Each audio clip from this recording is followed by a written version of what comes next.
Hop, dans la niche. Ça, c'est une belle niche.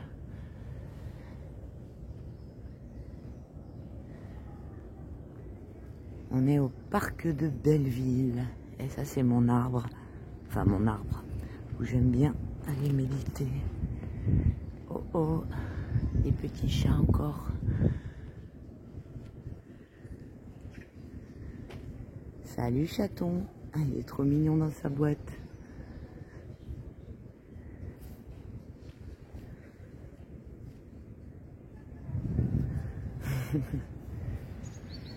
Salut petit chat. T'es beau, dis donc, toi. Vous êtes des beaux chats sauvages, hein?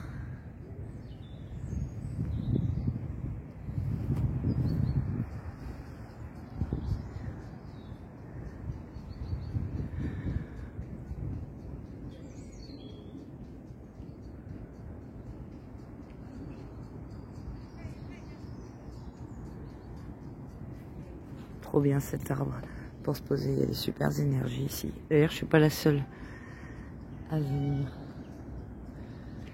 venir méditer. Tiens, encore un. Alors, est-ce que c'est le même ou pas? Parce que ils sont toute une série de frères. Les Starco, les costards, parce qu'ils sont blancs et noirs.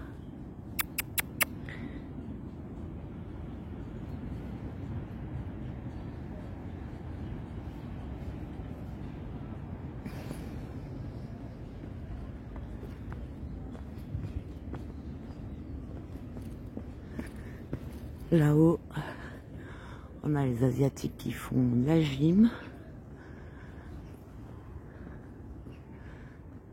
Il est 9 h du matin.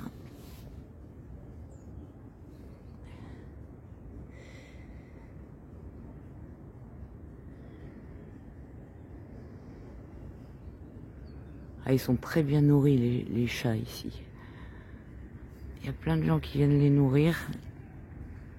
Et il y a une bande de mamies du quartier qui s'occupe de tous les chats. Il y a des petites maisons, ils ont des petites niches, des petites maisons en dur pour quand il fait froid. Comme ça, là.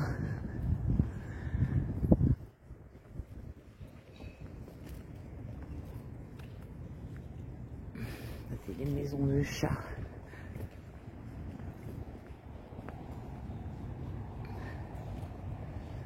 Avec les petites croquettes. Ils sont bien, hein.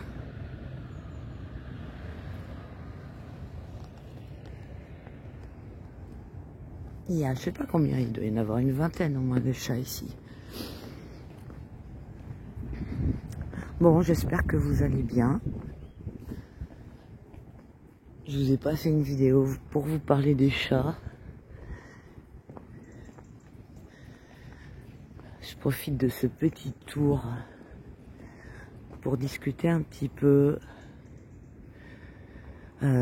Comme vous, hein, je suppose que vous êtes hyper écœurés de la propagande actuelle, là, la propagande en cours au sujet de l'Ukraine, de la Russie, la russophobie insupportable qu'ils sont en train de créer, mais j'en reviens pas, quoi. Enfin, si, j'en reviens après le coco, mais franchement, c'est insupportable.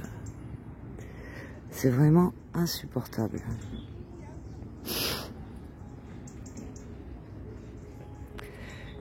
Alors, il faut vraiment suivre tous les médias étrangers. Ah, c'est pas pour rien qu'ils ont censuré les chaînes russes. Hein. Évidemment, elles disent pas du tout la même chose. Et donc les médias étrangers, c'est absolument nécessaire, hein, si vous voulez vous informer et comment dire, les témoignages citoyens. On a un beau merle là. Ah, je lui ai fait peur.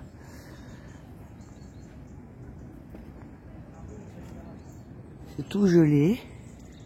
Il fait quand même, je sais pas, il doit faire 0 au moins 1. Ouais, je disais, c'est absolument indigeste, quoi, tout ce qui se passe, mais ça fait gerber, vraiment.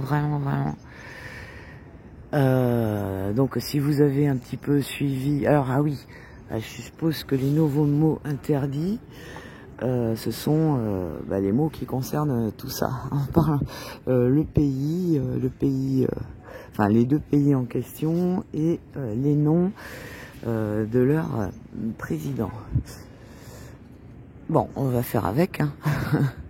Et donc ils font carrément passer des informations, alors ils se servent de vieilles images des événements qui se sont passés là-bas quand c'était Poroshenko, mais ça a continué d'après ce que j'ai compris, même avec le président actuel, avec ce peuple qui est complètement persécuté depuis 8 ans.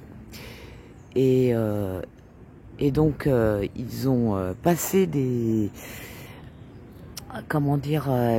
ruines, des images de bombardements, de trucs qui ont été faits il y a plusieurs années.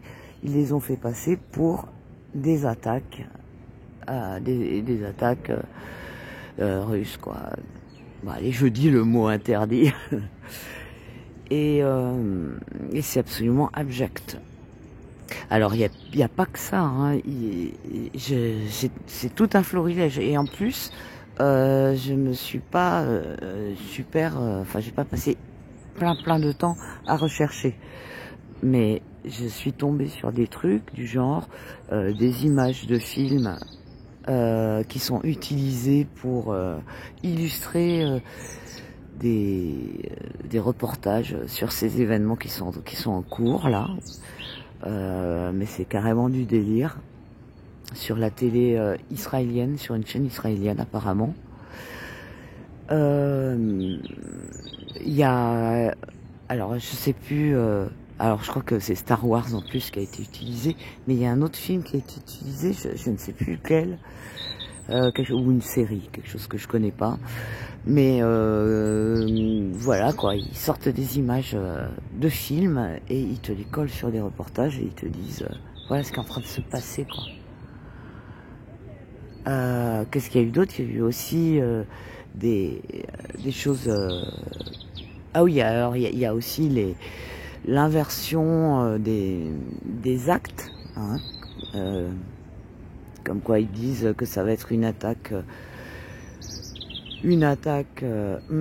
Alors que c'est une attaque du pays lui-même qui continue de maltraiter une certaine partie de ses citoyens, quoi.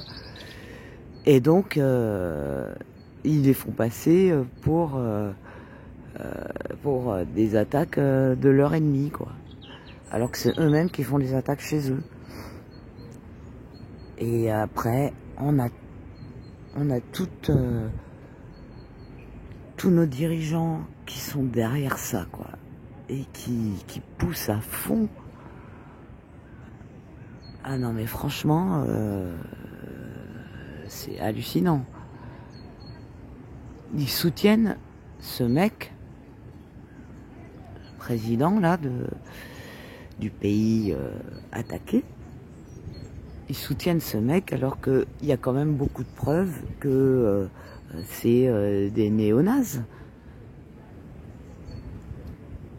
C'est affolant, quoi. Et alors t'as tous les gens qui suivent derrière, mais, comme pour le coco, quoi. Si c'est pas pire d'ailleurs. C'est pas les mêmes émotions qui sont convoquées. Là on a et puis ça me fait gerber la façon dont il c'est ce 2 poids 2 mesures par rapport aux immigrés, quoi, aux gens qui sont. Alors écoutez bien le vocabulaire, hein. quel vocabulaire est employé pour les déplacés de l'Est et quel vocabulaire est employé pour ceux du Sud. Ah mais c'est dingue quoi. Et actuellement, donc là, on a carrément, on a deux sauces là en France, entre celle de Zemmour, complètement raciste, et qui lui aussi dit plein de trucs faux, etc. Et voilà, qui part dans des extrémités qui sont assez inacceptables pour ma part, hein. Et t'as les autres là qui sont en train de faire une propagande pro déplacé de l'Est. Mais moi j'ai rien contre aider les gens, hein, au contraire, hein. Je trouve que c'est horrible ce qu'ils vivent, etc. Mais comment on peut faire la différence comme ça selon d'où ils viennent? Et quand on entend les discours des mecs de la télé là, où ils disent ils en mettent plein la gueule du dirigeant, comment on va l'appeler, pour pas dire bon allez, j'en ai marre, Poutine. Non, mais ça me gave de faire gaffe à ça.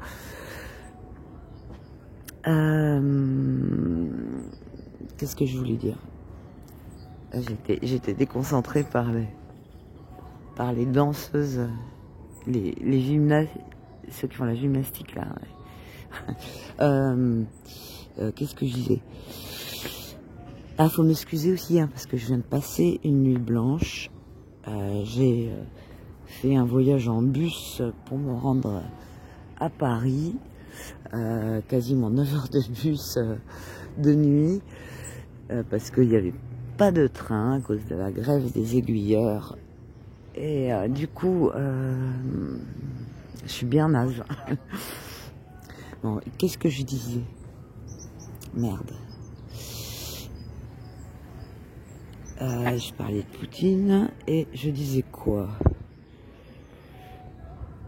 Ça va me revenir. Ah, je suis désolée, hein. C'est fouillis, brouillon fouillis. Mais voilà, j'ai rien préparé. J'ai sorti mon téléphone. Je me suis dit, tiens, je vais faire un petit tour, un petit blabla, en faisant une petite promenade dans le parc vide le matin. Et je voulais aborder ce sujet, donc voilà, j'en profite. Ah oui, je parlais des déplacés, et je disais que c'était absolument gerbant le deux poids deux mesures qu'ils étaient en train de faire, quoi. Et donc avec Zemmour d'un côté, et donc simultanément on a ces deux propagandes qui sont opposées mais complémentaires. C'est assez bizarre, parce qu'en même temps les déplacés de l'Est correspondent bien aux critères qui plaisent à Zemmour. Donc il y a un peu tout qui s'emboîte, hein. Tout qui s'imbrique. Ah, vraiment. Et donc voilà, moi ça me fait gerber tout ça.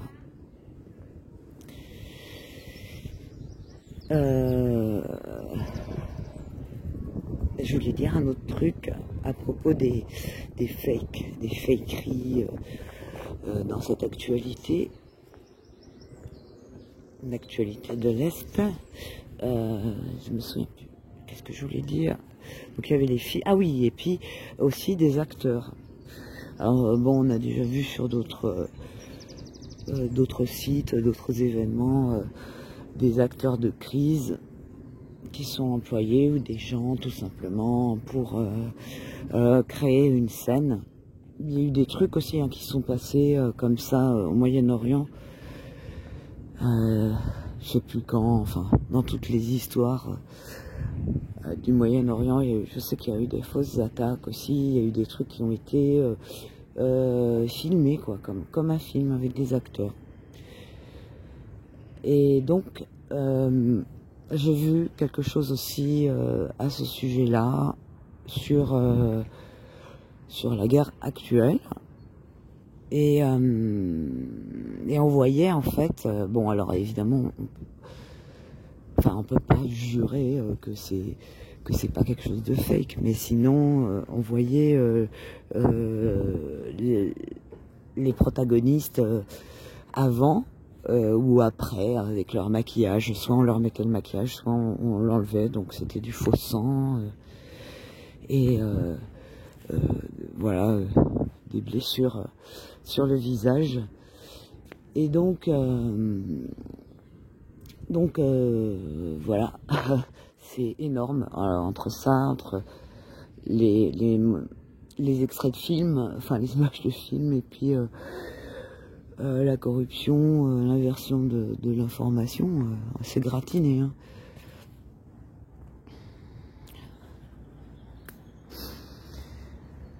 Donc voilà. Et tout ça, c'est même pas la peine de le dire aux gens, parce que moi j'ai essayé, là, ça les rend hystériques, hein. J'ai même pas essayé de dire ça, hein. J'ai essayé de parler du reportage de Anne-Laure Bonnel, qui est vraiment à voir, et j'imagine comment elle doit être hors d'elle, avec tous les mensonges qu'on entend actuellement, et aussi ils se sont servis des images de son reportage, il me semble même, je crois qu'ils se sont servis d'un bombardement d'une école ou quelque chose comme ça. Donc le mec, il est quand même, il est président de son pays, il bombarde des écoles, des crèches, bon. Alors tout ça, ils le disent pas, hein, dans les infos. Ils le rappellent pas, hein. Moi, j'ai plus la télé, ça fait hyper longtemps, mais je réécoute les infos depuis cette crise du coco. Je n'écoutais plus du tout ça depuis hyper longtemps, mais je les suis sur l'ordi, parce que c'est important de voir comment se dirige la propagande, qu'est-ce qu'il... voilà, je trouve ça super important et intéressant de surveiller la propagande, en fait. Et on en apprend beaucoup sur les intentions, sur plein de choses en surveillant la propagande. Je regarde pas les infos pour m'informer. Je m'informe avec des médias étrangers. Ça, c'est sûr que je vais pas regarder les infos françaises pour m'informer. À part foutre le bazar dans la tête, ça fait pas... Tiens, c'est pas moi qui l'écris, ça.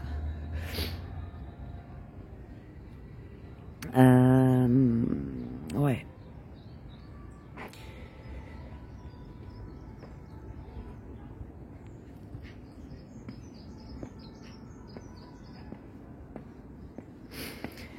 Donc, on n'est pas sorti de l'auberge, hein. Les gens, ils sont pas du tout prêts à entendre un autre son de cloche, quoi. Et ah oui, ce que je disais tout à l'heure, c'était ça. C'était, je parlais des émotions qui étaient convoquées.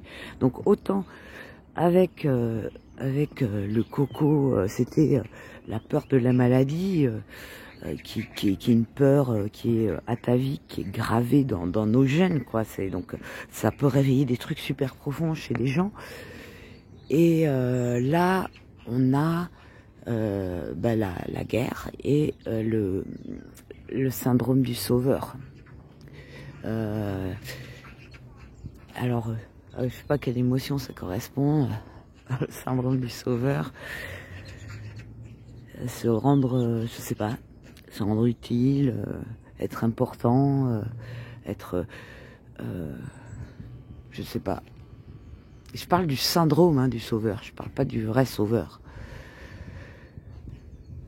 Parce que le syndrome du sauveur, ben, c'est ce qui se passe en ce moment, c'est-à-dire, voilà, ils vont créer une certaine catégorie de gens qui vont, ils vont aller mettre leur drapeau bleu et jaune, ils vont aller manifester, ils vont aller participer à des associations humanitaires, de récolte de choses et tout. Donc ça c'est très bien, hein, qui ramène des choses pour les gens, etc.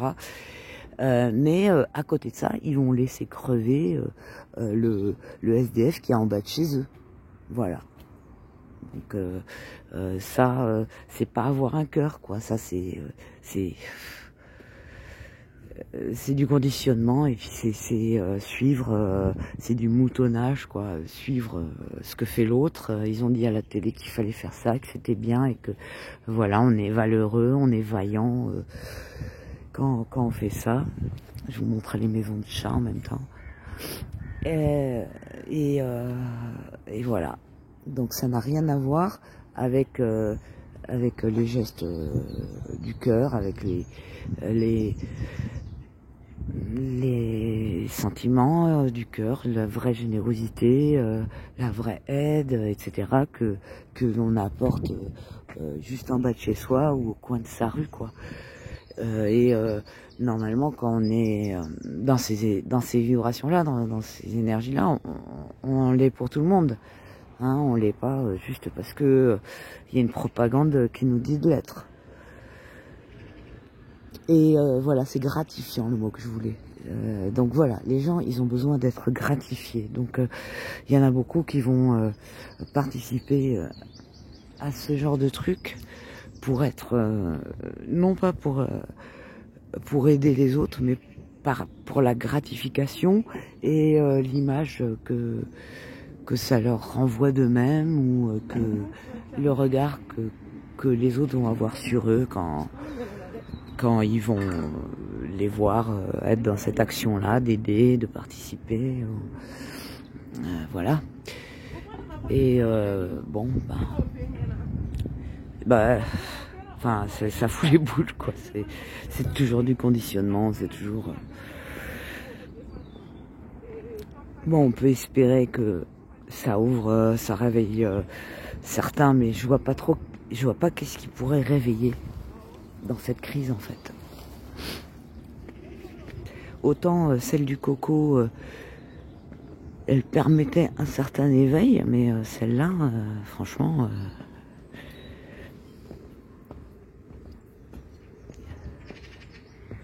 je vois pas trop.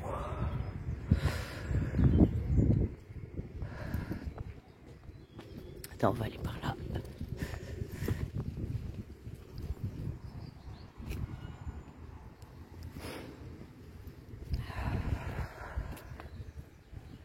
Alors, d'un autre côté, il y a aussi tout ce que ça permet de faire diversion, hein, tous ces événements, ils font diversion sur tout ce qui est en train de se révéler par rapport au coco, hein.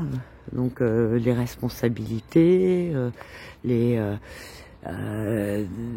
conséquences, tous les trucs que les gens sont en train de vivre, enfin voilà, toutes les répercussions, les conséquences, que ce soit par rapport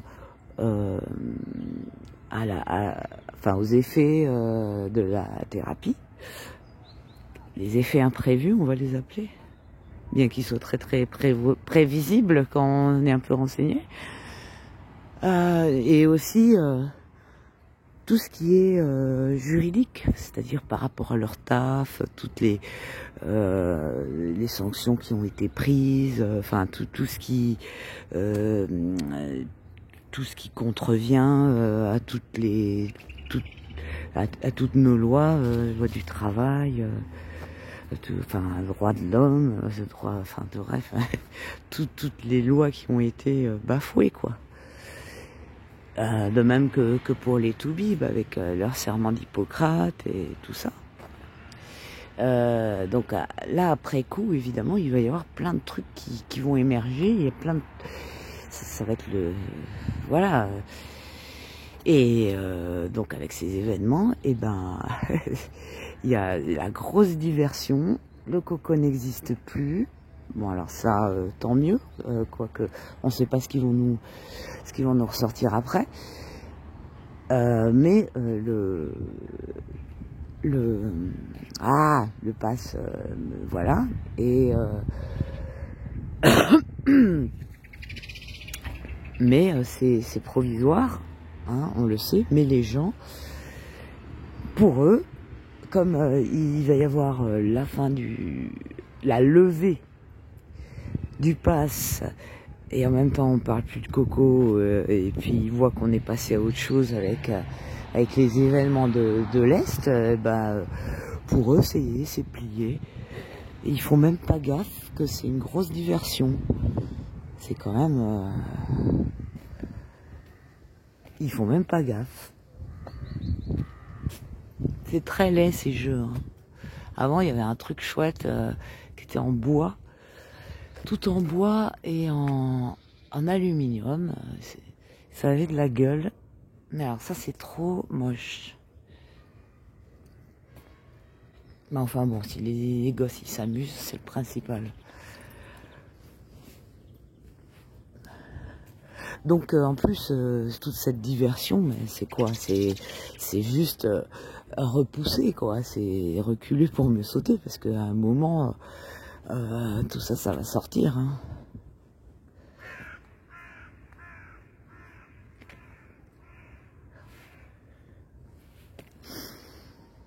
Alors sinon, par rapport à un conflit généralisé, alors il y a énormément de gens qui sont très très pessimistes par rapport à ça.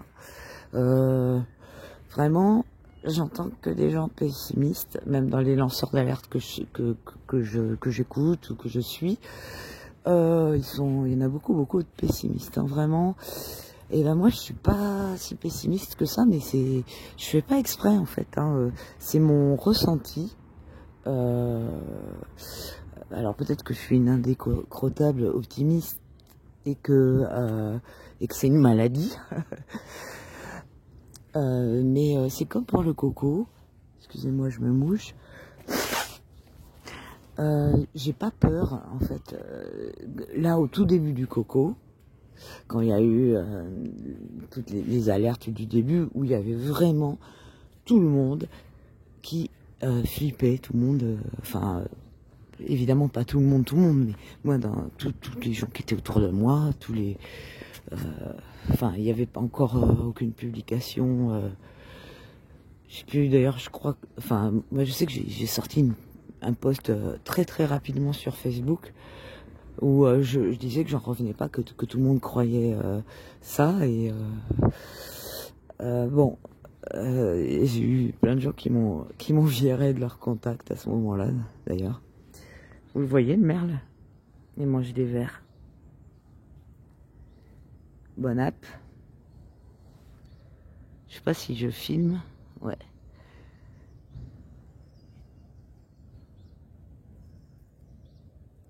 Parce que j'ai le soleil sur l'écran. Et donc, par rapport à ça, quand le coco est sorti, moi, j'ai pas eu d'angoisse. Je suis restée le cœur léger et je me sentais carrément en décalage par rapport aux autres gens. Et là, c'est à peu près pareil en fait. J'arrive pas à flipper, à me dire. C'est pas que j'essaye de flipper, mais il y a des moments, j'ai l'impression d'être inconsciente, quoi. D'être comme... voilà, d'être perchée, comme si mais en fait, non, je suis vraiment pas inconsciente du tout, mais vibratoirement, je le ressens pas comme ça. Je ressens pas le danger d'un conflit nucléaire avec des trucs très graves qui vont nous arriver.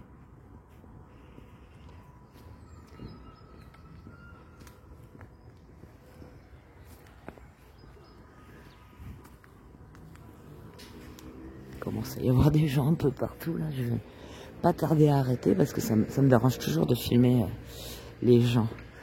Et ouais, j'étais pas du tout flippée, quoi. Et là, ça me fait pareil. J'ai le même sorte de ressenti, c'est-à-dire il y a un truc très grave, tout le monde dit que c'est grave, et puis moi je ressens pas la gravité, enfin je suis consciente de la gravité du truc, mais je ressens pas dans mon intuition que je suis en danger ou que des trucs terribles vont arriver. Alors peut-être que je me trompe, hein, j'espère que je ne me trompe pas, ce serait quand même mieux. Mais voilà, je vous fais part de ça. Donc on va voir. Alors il y avait autre chose que je voulais vous dire. Vous vous souvenez de Gézara Nézara? Et ben le truc principal quand même de Gézara Nézara, c'est arrêter tous les conflits mondiaux, déposer les armes, voilà, arrêter tout ce qui est guerre, etc. Donc pour pouvoir mettre ça en place, enfin au niveau où c'est dans Gézara Nézara, c'est-à-dire c'est un reset, hein, c'est pas celui de Klaus Schwab, mais c'est Gézara Nézara, ça ressemble quand même, c'est une autre version. Oh, il est trop mignon, il a un gros truc dans le bec. Gézara Nézara, c'est un gros truc de remise à zéro de tout, quoi. Ah, des jolies petites mésanges, elles sont adorables. Et il y a beaucoup de points communs d'ailleurs. Bon, quoi qu'il en soit, ce genre de trucs, pour les faire accepter, aussi des gros changements complets comme ça, il faut que la population elle soit dans un état particulier, sinon les gens ils sont dans leur routine, leur train-train quotidien de petits boulots, machin, sorties, nana, nani. On leur dit on va vous changer le monde, on va changer votre vie à 100%, etc. Il n'y a personne qui va accepter. Par contre, si c'est pendant une période de quelque chose de grave, une crise, économique, une guerre, une pandémie. D'ailleurs, ça a été dit dans les bouquins des gens qui ont écrit des bouquins sur ça, enfin sur ces sujets. Je les confonds toujours, Chomsky et Naomi Klein. La stratégie du choc, c'est Naomi Klein, je crois. Et l'autre bouquin de Chomsky, je ne sais plus comment il s'appelle.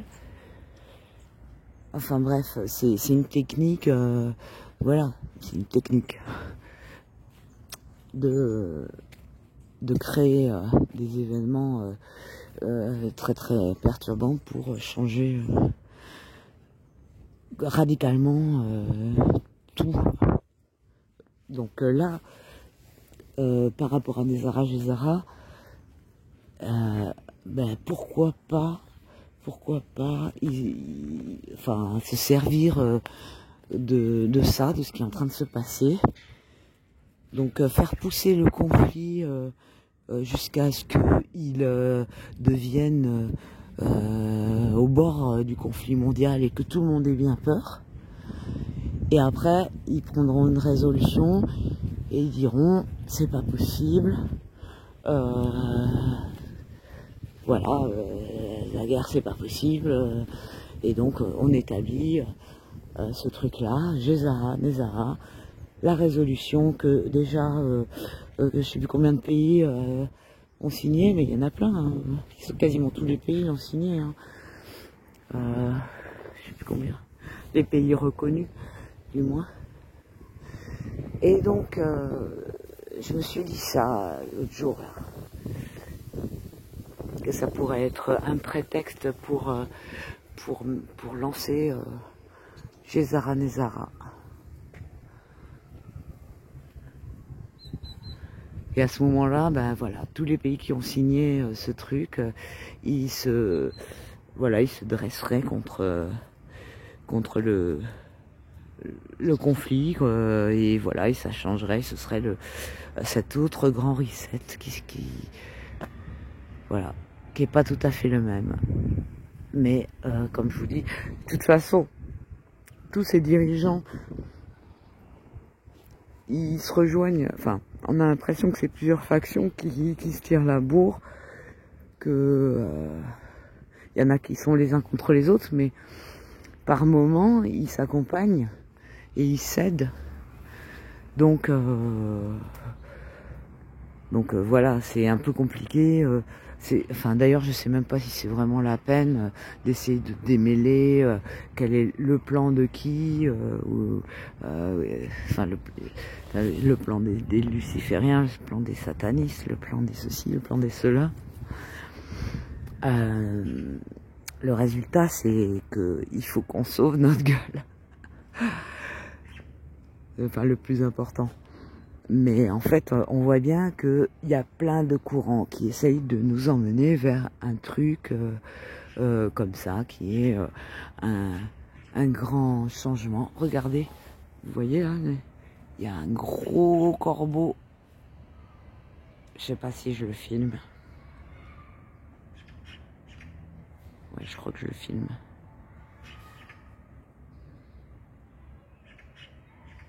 Merde. Waouh, mais il est énorme. Un corbeau, une corneille, je sais pas. Et il est vraiment énorme. Avec une grosse pie dessous. Ah ben il y a 2 pies. Ce sont les pies, elles vont par paire.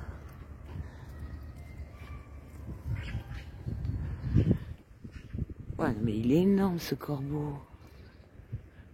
Attends, comme il fait 50 cm au moins. Non, 40.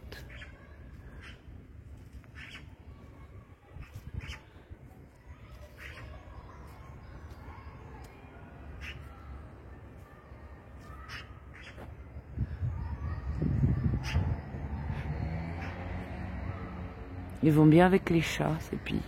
Les chats noirs et blancs et les pies noirs et blancs. En plus, c'est l'inverse. Les chats, ils ont pas les mêmes dessins, ils ont les dessins... Enfin, les chats d'ici, hein, je veux dire, qui sont noirs et blancs.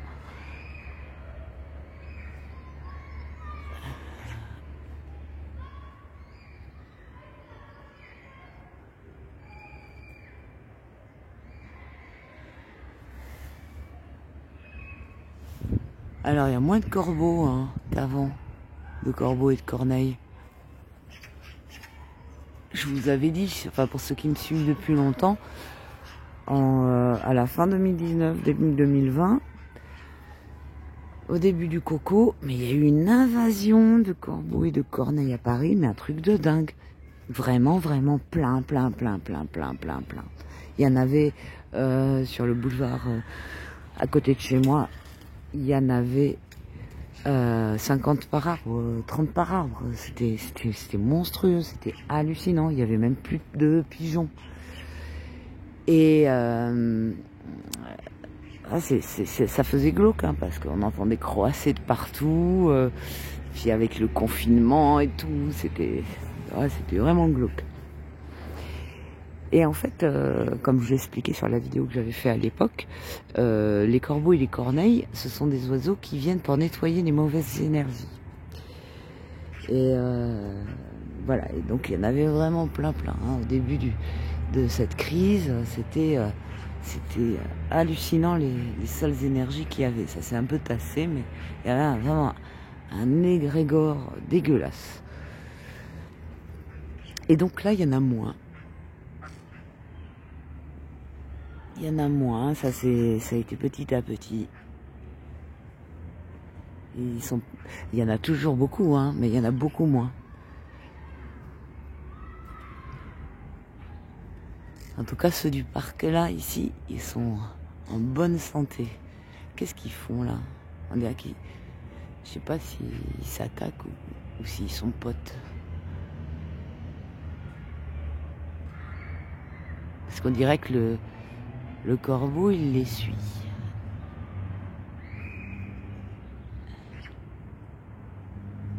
Il prend des branches, je sais pas si on voit.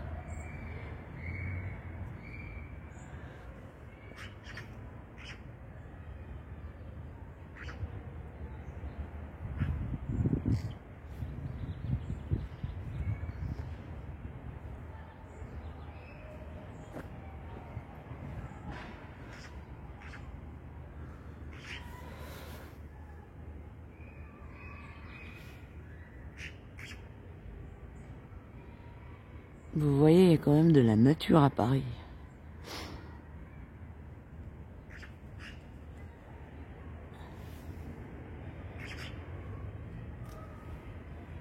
Ah ouais, carrément. Je sais pas si vous avez vu, mais le corbeau, il les a attaqués. Ils sont tous partis dans un autre arbre.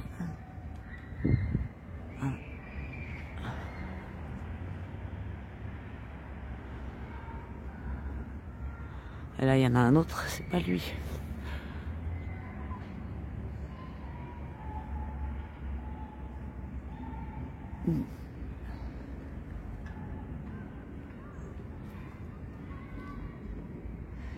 Donc les corbeaux, les corneilles attaquent les pies.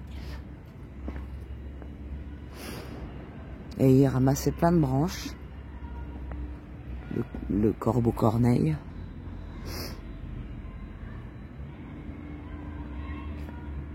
Bon, voilà, ben là, le petit tour du parc est terminé. Je vous souhaite à tous une très très belle journée. Je vous dis à bientôt.